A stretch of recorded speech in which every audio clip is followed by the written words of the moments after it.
बिस्मिल्लाहिर्रहमानिर्रहीम।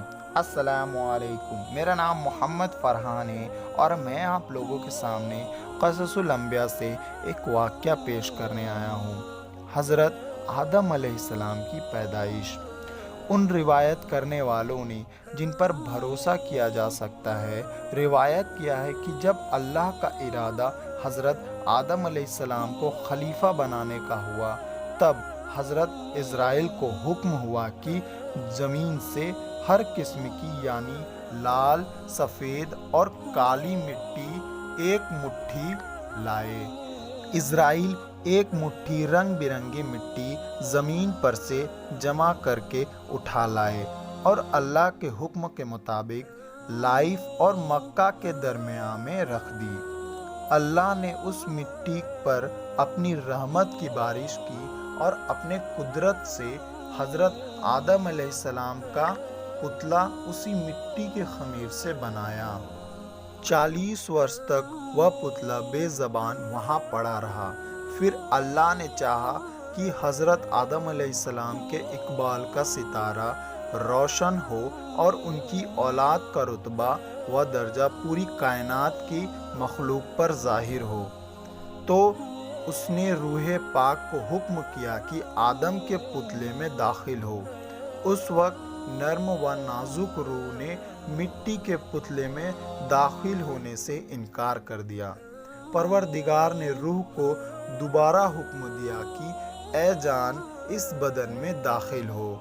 जब रूह आदम के जिस्म में सर के तरफ से दाखिल हुई तो हुक्म इलाही से जिस्म के जिस हिस्से में वह पहुंचती थी, जिस्म तो ठीकरे की तरह था, गोश्त पोस्त में बदल जाता था। जब रूह सीने तक पहुंची तो हज़रत आदम अलैहिस्सलाम ने उठने का इरादा किया। उठते ही वह ज़मीन पर गिर पड़े। इसलिए अल्लाह ताला ने कुरान शरीफ में फरमाया है कि इंसान बड़ा जल्दबाज है। इसलिए इस हालत में हज़रत आदम अलैहिस्सलाम ने छींक मारी, बोले अल्हम्दुलिल्लाह। तो उस करीम रहीम जात ने अपनी रहमत से फरमाया या रहमकुल्लाह। हज़रत आदम अलैहिस्सलाम के साथ सबसे पहले अल्लाह की यही रहमत नाजिल हुई।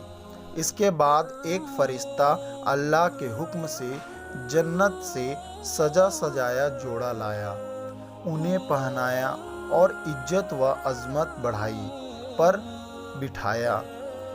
कहा जाता है कि आदम अलैहिस्सलाम की पैदाइश के वक्त आपस में फ़रिश्ते कहते थे कि जिसको अल्लाह ताला मिट्टी से पैदा करके खलीफा बनाएगा तो वह हमसे ज़्यादा उसके नज़दीक करीबी व प्यारा ना होगा, इसलिए कि अल्लाह के दरबार में दिन रात रहते हैं।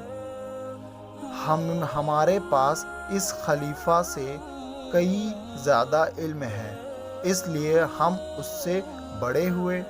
लेकिन अल्लाह को तो आदम अलैहिस्सलाम को बरतरी देनी थी। उसने उन्हें चीज़ों के नाम बताए और हुक्म किया कि फ़रिश्तों को खबर दो कि अगर वे सच्चे हैं तो चीज़ों के नाम बताएं। फ़रिश्ते जवाब में कुछ न बता सके।